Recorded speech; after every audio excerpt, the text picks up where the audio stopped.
মনোনয়ন জমা দিতে এসে শেখ শাহজাহান প্রসঙ্গ দূরেই রাখতে চাইলেন বসিরহাটের তৃণমূল কংগ্রেস প্রার্থী হাজী নুরুল ইসলাম।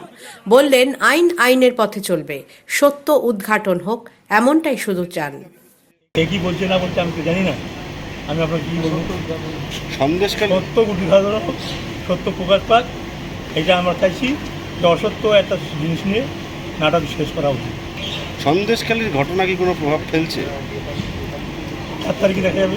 হ্যাঁ, আপনি তো ওখানে লড়াই করছেন, প্রত্যেকটা বিধানসভা কেন্দ্রে যাচ্ছেন। না না, সন্দেশখালী করা হয়নি। মঙ্গলবার বারাসাতে জেলা শাসকের দফতরে এসে মনোনয়ন জমা দিলেন বসিরহাট লোকসভা কেন্দ্রের তৃণমূল কংগ্রেস প্রার্থী হাজী নুরুল ইসলাম। 2014 সালে জঙ্গিপুরে দাঁড়িয়ে হেরে গিয়েছিলেন তিনি।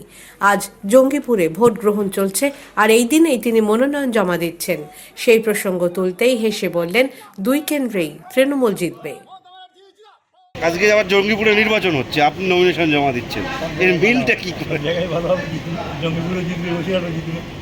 সন্দেশখালীর ভাইরাল ভিডিও নিয়ে সম্প্রতি ঝড় উঠেছে রাজ্য রাজনীতিতে।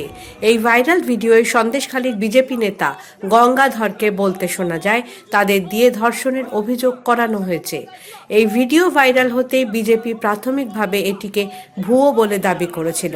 সেই প্রসঙ্গে এদিন হাজী নুরুল বলেন, ভিডিওর সত্যতা রয়েছে এবং সেই কারণেই নেতৃত্ব এটাকে সামনে এনেছে। সন্দেশখালীতে তিনি যে কবার গেছেন, সেখানকার মানুষ যেভাবে তাকে আশীর্বাদ করেছেন, তাতে বোঝাই যাচ্ছে তাকে তারা ফেরাবেন না। The wall bureau.